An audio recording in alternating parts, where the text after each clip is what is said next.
जादुई पत्थर।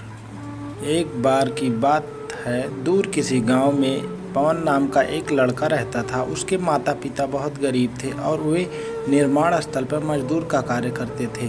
पवन को पढ़ना लिखना बहुत पसंद था, इसलिए वह अपने स्कूल का फीस देने के लिए लकड़ी के खिलौने बनाता था। उसे उन खिलौने से थोड़े बहुत पैसे मिल जाते थे।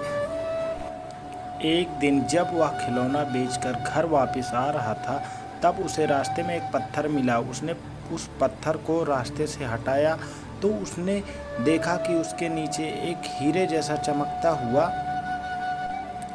एक छोटा सा पत्थर, उस पत्थर से थोड़ी रोशनी आ रही थी। उसने जैसे ही उस पत्थर को उठाना चाहा तो उसमें से जोर से आवाज़ आई और एक जीनी प्रकट हुआ।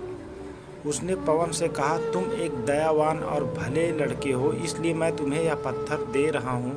यह एक जादुई पत्थर है। इस पत्थर से तुम जिस चीज़ को छुओगे उस चीज़ में जान आ जाएगी।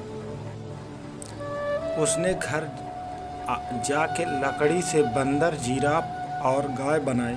फिर उस पत्थर से उनको छुआ। जादुई पत्थर से छूते ही सभी जानवर जीवित हो गए।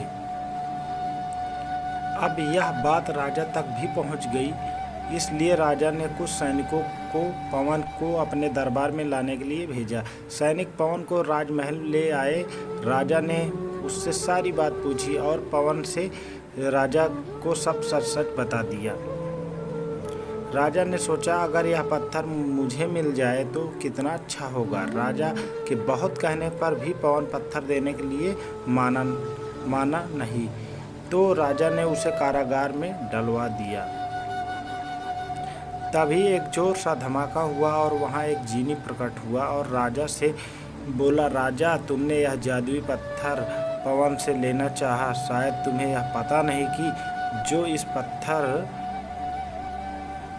पत्थर को छीनना चाहेगा वह खुद ही पत्थर का बन जाएगा। जीनी की ये बात सुनकर राजा बहुत डर गया और उसने तभी पवन को छोड़ दिया। शिक्षा: हमें कभी भी किसी की चीज़ों को अपनी ताकत के बल बूते ज़बरदस्ती नहीं लेना चाहिए।